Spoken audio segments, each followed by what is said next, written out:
اللہ نے اجازت دے دی مجھے. پھر آپ نے کہا فزوروہا یا فزورو فإنہا تذکر الموتى. میرے صحابہ قبروں کی زیارت کیا کرو، قبروں کی زیارت سے موت کی یاد آتی ہے. ایک روایت کے الفاظ جو ابن ماجہ میں ہے، سنن نسائی میں ہے، اس میں ہے فإنہا تذکرکم الآخرہ. میرے صحابہ قبروں کی زیارت کیا کرو کیونکہ قبروں سے آخرت کی یاد آتی ہے. دو الفاظ آ گئے، ایک موت کی یاد آتی ہے، ایک آخرت کی یاد آتی ہے. اندازہ لگائیے، غور کیجئے، پتا چلا قبروں کی زیارت کا بڑا عظیم مقصد ہے. وہ مقصد کیا ہے کہ اس سے موت کی یاد آئے گی، آخرت کی یاد آئے گی. یہ حکمت ہے. لیکن جس طرح سے یہ جو رات گزری ہے، اس رات کو قبروں کو سجایا گیا جگہ جگہ پہ، قافلہ بنا بنا کے لوگ قبرستان پہنچے، لوگوں نے دعائیں کی. یہ شریعت کا حصہ نہیں. شریعت نے یہ طریقہ ہمیں نہیں بتایا ہے. شریعت نے تو ہمیں بتایا ہے کہ آپ جائیں وہاں، موت اور آخرت کی یاد آئے، وہاں جا کے آپ دعائیں کریں، ان کے لیے استغفار کی دعائیں کریں. یہ شریعت نے ہمیں بتایا ہے. نبی صلی اللہ علیہ وسلم نے کئی مرتبہ بقیع الغرقد، مدینے کے جو مشہور قبرستان ہے جسے جنت البقیع کہتے ہیں، اصل نام اس کا بقیع الغرقد ہے. اللہ کے نبی صلی اللہ علیہ وسلم نے کئی مرتبہ جا جا کے وہاں تمام جتنے بھی وہاں لوگ موجود ہیں سب کے لیے دعائے مغفرت کی. توحید والے جو توحید والے ہیں ان کے لیے دعائے مغفرت آپ نے کی وہاں جا کر کے. تو یہ نبی صلی اللہ علیہ وسلم کا عمل رہا ہے. لوگ اس سلسلے میں ترمذی کے حوالے سے، امام ترمذی اس حدیث کو 739 نمبر کی روایت ہے، قبر کی زیارت کے تعلق سے یہ جھوٹی اور ضعیف حدیث پیش کرتے ہیں کہ 15 شعبان کی رات کو ہمیں قبرستان جانا چاہیے. دلیل کیا پیش کی لوگوں نے؟ ترمذی کی ابواب الصوم کی 739 نمبر کی حدیث. کیا حدیث کے الفاظ ہیں؟ اما عائشہ رضی اللہ تعالیٰ عنہ کہتی ہیں فقدت رسول اللہ صلی اللہ علیہ وسلم فی لیلۃ. اللہ کے رسول صلی اللہ علیہ وسلم کی ایک دن میری باری تھی میرے یہاں، اللہ کے رسول میرے یہاں تھے، باری میری تھی، لیکن میں نے کیا دیکھا، اللہ کے رسول اچانک غائب ہیں، اچانک غائب ہیں. اما عائشہ کہتی ہیں پھر میں جب اٹھی تلاش کرتے کرتے میں نے کیا دیکھا، اللہ کے نبی جنت البقیع میں ہیں اور اپنے ہاتھ کو اٹھا کے دعا کر رہے ہیں. میں وہاں پہنچی، اللہ کے نبی صلی اللہ علیہ وسلم نے کہا اکنتی تخافین ان یحیف اللہ ورسولہ. اے عائشہ، کیا تم یہ سمجھ رہی تھی کہ اللہ اور اس کے رسول تمہارے ساتھ دھوکہ دیں گے؟ تمہارے دل میں شیطان نے یہ ڈال دیا تھا کہ اللہ کے رسول کہاں گئے، تم مجھے تلاش کرتے کرتے آئی ہو؟ اما عائشہ کہتی ہیں اللہ کے رسول ہاں، میں سوچ رہی تھی شاید آپ کسی دوسری بیوی کے پاس چلے گئے ہیں. پھر اللہ کے نبی صلی اللہ علیہ وسلم نے اما عائشہ سے کہا ینزل اللہ لیلۃ النصف من شعبان. اللہ 15ویں شعبان کی رات کو نزول کرتا ہے. اللہ تبارک تعالیٰ کا نزول ہوتا ہے، اور کیسے نزول ہوتا ہے اللہ ہی جانتا ہے. لِأَكْثَرَ عَدَدِ مِنْ شَعْرِ غَنَمِ كَلْبٍ، اور قبیلے کلب کے، بکریوں کے بال کے تعداد سے زیادہ لوگوں کی مغفرت اللہ کرتا ہے اس رات. کہا یہ روایت ہے، اس بنیاد پر ہم قبروں کی زیارت کرتے ہیں. امام ترمذی نے خود کہا یہ حدیث صحیح نہیں. لوگ یہاں تک پیش کر دیتے ہیں، اکثر لوگوں کی روایت معلوم بھی ہوگی کہ قبیلے کلب کی بکریوں کے بال سے بھی زیادہ مغفرت ہوتی اس رات کی. آپ کیا بات کرتے ہیں؟ آپ کہتے ہیں ہے ہی نہیں کوئی فضیلت. یہ ترمذی میں ہے، 739 نمبر کی حدیث ہے، لیکن امام ترمذی نے آگے کیا لکھا ہے وہ بات نہیں بتائی جاتی، یہ بات چھپا لی جاتی ہے، اس لیے لوگوں کو معلوم نہیں. امام ترمذی کیا لکھتے ہیں آگے دیکھیے، کہتے ہیں لا نعرف الا من عائشہ. یہ روایت صرف اما عائشہ سے آئی ہے، یہ بہت فیمس روایت نہیں ہے، صرف اما عائشہ سے میں نے اس کو جانا ہے. پھر آگے لکھتے ہیں یضعف محمدا هذا الحدیث. امام بخاری رحمت اللہ علیہ میرے استاد ہیں، میں نے امام بخاری سے سنا، انہوں نے کہا یہ حدیث ضعیف ہے. الفاظ ہیں ترمذی میں، یہ سارے الفاظ ہیں، اسی حدیث کے نیچے یہ الفاظ موجود ہیں، لیکن یہ لوگوں کو نہیں بتایا جاتا ہے. تو لوگوں کو بتا دیا جائے تو بات ختم ہے کہ بھئی یہ ہے ہی نہیں حدیث، یہ تو ضعیف روایت ہے. امام بخاری جیسے محدث نے اس کو ضعیف قرار دیا. امام ترمذی جو حدیث پیش کر رہے ہیں وہ خود بیان کر رہے ہیں یضعف محمدن ھذا الحدیث، امام بخاری کا اصل نام محمد بن اسماعیل تھا، تو وہ محمد نام لیا کہ امام بخاری سے میں نے سنا، میرے استاد سے، کہ حدیث ضعیف ہے۔ اس کے بعد کہتے ہیں اس میں جو دو راوی ہیں، دونوں راویوں نے ایک دوسرے سے سنا ہی نہیں۔ دیکھیے حدیث کو صحیح اور ضعیف قرار دینے کے لیے محدثین کے یہاں کیا اصول ہے کہ جو راوی ہوتے ہیں، ایک حدیث آپ کھولیں گے اس کی سند ہوگی، سند میں 5 راوی 6 راوی 7 راوی ہوتے ہیں، ان راویوں کی بنیاد پر جانچ کر کے حدیث کو صحیح اور ضعیف قرار دیا جاتا ہے۔ ایسے نہیں ہے حدیث کی ہمارے نزدیک حدیث صحیح ہے، تمہارے نزدیک ضعیف ہے۔ اس کے جو اسکالر ہیں، ماہرین ہیں، محدثین ہیں، جرح و تعدیل کے جو امام ہیں، انہوں نے ایک ایک نقطے، ایک ایک باریکی پر کام کیا ہے، کیونکہ اگر ایک روایت ضعیف ہے اور اس کو صحیح کر دیا تو نعوذ باللہ انہوں نے اپنا ٹھکانہ جہنم بنا دیا، کیونکہ نبی سے ہے ہی نہیں، اور آپ کہہ دیا نبی سے ہے، معمولی جرم نہیں ہے یہ، یا نبی سے ہے کوئی بات آپ نے کہہ دیا نہیں ہے، ضعیف ہے، تو اس کا مطلب آپ نبی کی بات ٹھکرا رہے ہیں ضعیف کہہ کر کے۔ تو محدثین جب حکم لگاتے ہیں تو ایسے نہیں لگاتے ہیں، بہت جانچ پرکھ کر کے، اور وہ بھی ایک ایک محدث نہیں، کئی کئی محدث اس پر تحقیق کرتے ہیں، تب جا کے روایت ضعیف ہوتی ہے۔ ایسے ضعیف کہنا آسان نہیں ہے۔ ہمارے سماج اور معاشرے میں کئی لوگ سمجھتے ہیں ضعیف کا مطلب بوڑھا، مطلب باپ بوڑھا ہو جائے تو کیا گھر سے نکال دیا جائے گا، اس طرح کی بے حجت والی باتیں کرتے ہیں۔ یہ مطلب نہیں، حدیث میں ضعیف کا مطلب یہ ہے کہ یہ بات نبی سے ثابت ہی نہیں ہے، لوگوں نے گڑھ لیا ہے، لوگوں نے بنا لیا ہے۔ تو آپ اندازہ لگائیے، جب آپ کو پتا چل گیا یہ بات نبی سے ہے ہی نہیں، پھر ہم نبی کی طرف نسبت کر کے کوئی کام کریں، تو نبی صلی اللہ علیہ وسلم نے تو صاف فرمایا فَلْيَتَبَوَّأْ مَقْعَدَهُ مِنَ النَّارِ، جو بات مجھ سے نہیں ہے میری طرف نسبت کر کے کوئی کہے تو اپنا ٹھکانہ جہنم بنا لے۔ معمولی جرم نہیں ہے۔ آپ نے کہا کہ قبر کی زیارت نبی سے ثابت ہے، نبی گئے تھے 15 شعبان کو، نبی سے ہی نہیں، تو گویا کہ یہ بہت بڑا جرم عظیم ہے۔ اسلام میں ایک نئی چیز آپ نے داخل کر دی جو کتاب و سنت میں نہیں ہے۔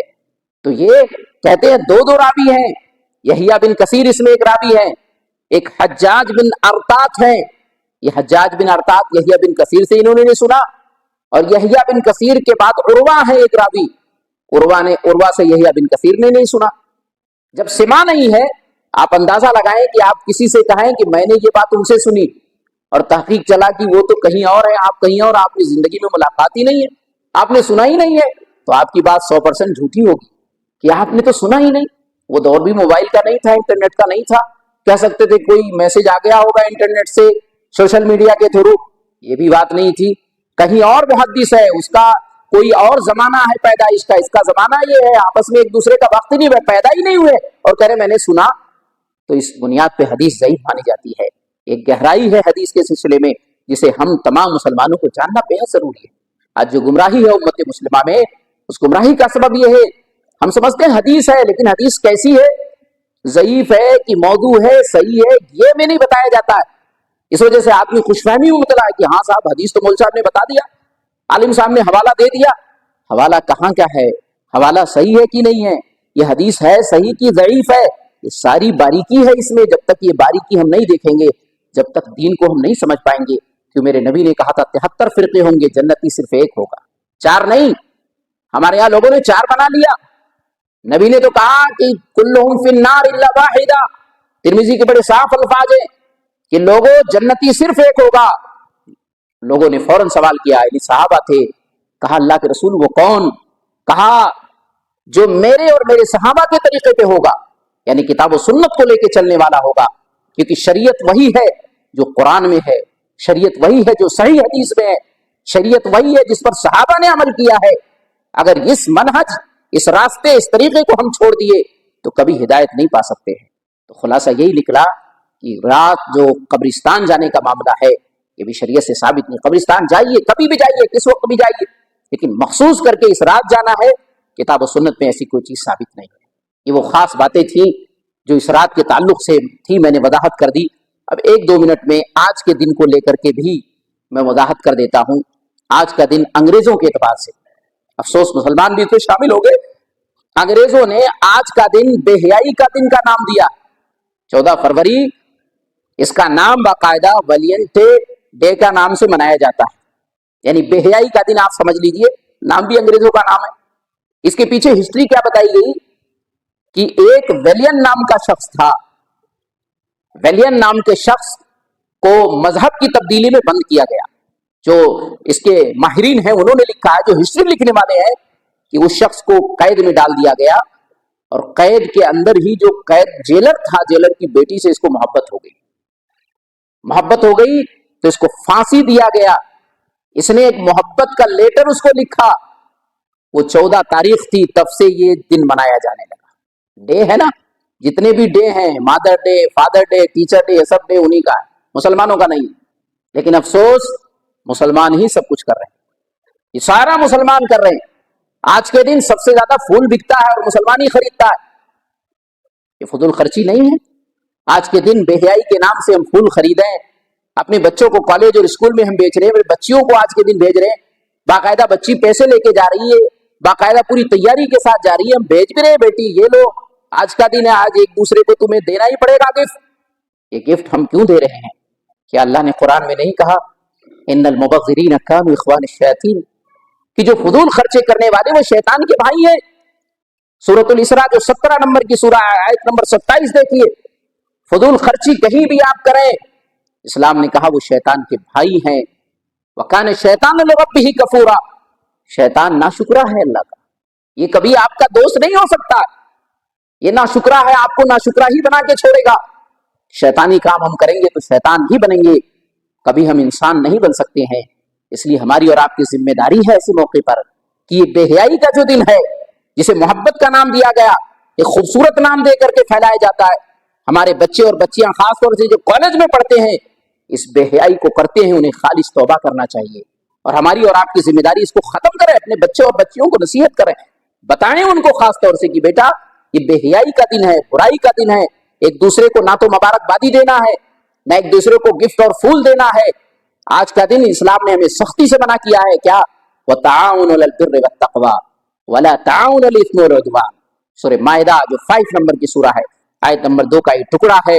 اللہ نے کہا ہمیشہ نیک اور پرہیزگاری کے کام پر ایک دوسرے کا کوآپریٹ کرو، مدد کرو. لیکن جہاں گناہ کے کام آئیں، جہاں برائی کے کام آئیں، بے حیائی کے کام آئیں، ظلم کے کام آئیں، ایسے کاموں پہ ایک دوسرے کی مدد نہیں ہونی چاہیے. تو آج کا دن ہم بائیکاٹ کرتے ہیں مکمل طریقے سے، بے حیائی کا دن ہے. اسلام نے ہمیں پاکیزہ زندگی گزارنے کے لیے نکاح بتایا ہے، بیاہ بتایا ہے، شادی بتائی. شادی کر کے ایک دوسرے کے ساتھ آپ صاف ستھری زندگی گزارو، یہ اسلام کا تصور ہے، غیروں کے پاس یہ تصور نہیں ہے. تو الحمدللہ ہم اس کو آگے بڑھائیں گے، بے حیائی اور برائی کو ہم کاٹ کریں گے. اللہ سے دعا کریں آج کے خطبہ جمعہ میں جو بھی باتیں کتاب و سنت کی روشنی میں کہی گئی، اللہ کہنے سننے زیادہ ہمیں سمجھنے، عملی زندگی میں سے نافذ کرنے کی توفیق عطا فرمائے. اللہ زندگی کے ہر موڑ پہ ہمیں کتاب و سنت کے مطابق چلنے کی توفیق عطا فرمائے. رب العالمین ہم میں سے کئی لوگ بیمار ہیں، اللہ انہیں صحت کاملہ اور عاجلہ عطا فرمائے. رب العالمین ہم میں سے کئی لوگ قرض دار ہیں، اللہ ان کے لیے سبیل اور راستے پیدا فرما دے جس سے اپنے قرض کی بھرپائی کر سکیں. رب العالمین جب ہمارا آخری وقت ہو، ہمارے زبان سے کلمہ لا الہ الا اللہ جاری و ساری ہو. قبر کی منزل بہت کٹھن، بہت مشکل ہے، اللہ قبر کے عذاب سے ہماری حفاظت فرما.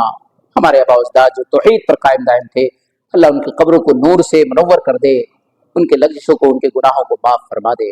رب العالمین میدان حشر کی گھڑیاں بڑی مشکل ہے، میدان حشر کی گھڑیوں کی تکلیفوں سے ہمیں بچا لے. رب العالمین ہمارا رزلٹ ہمیں سیدھے ہاتھ پہ تھما، اللہ ہمیں جنت الفردوس میں جگہ دے، اللہ ہمیں جنت الفردوس میں جگہ دے، اللہ ہمیں جنت الفردوس میں جگہ دے. اللہ ہمیں جہنم کے عذاب سے بچا، اللہ ہمیں جہنم کے عذاب سے بچا، اللہ ہمیں جہنم کے عذاب سے بچا. آمین. وآخر دعوانا الحمدللہ.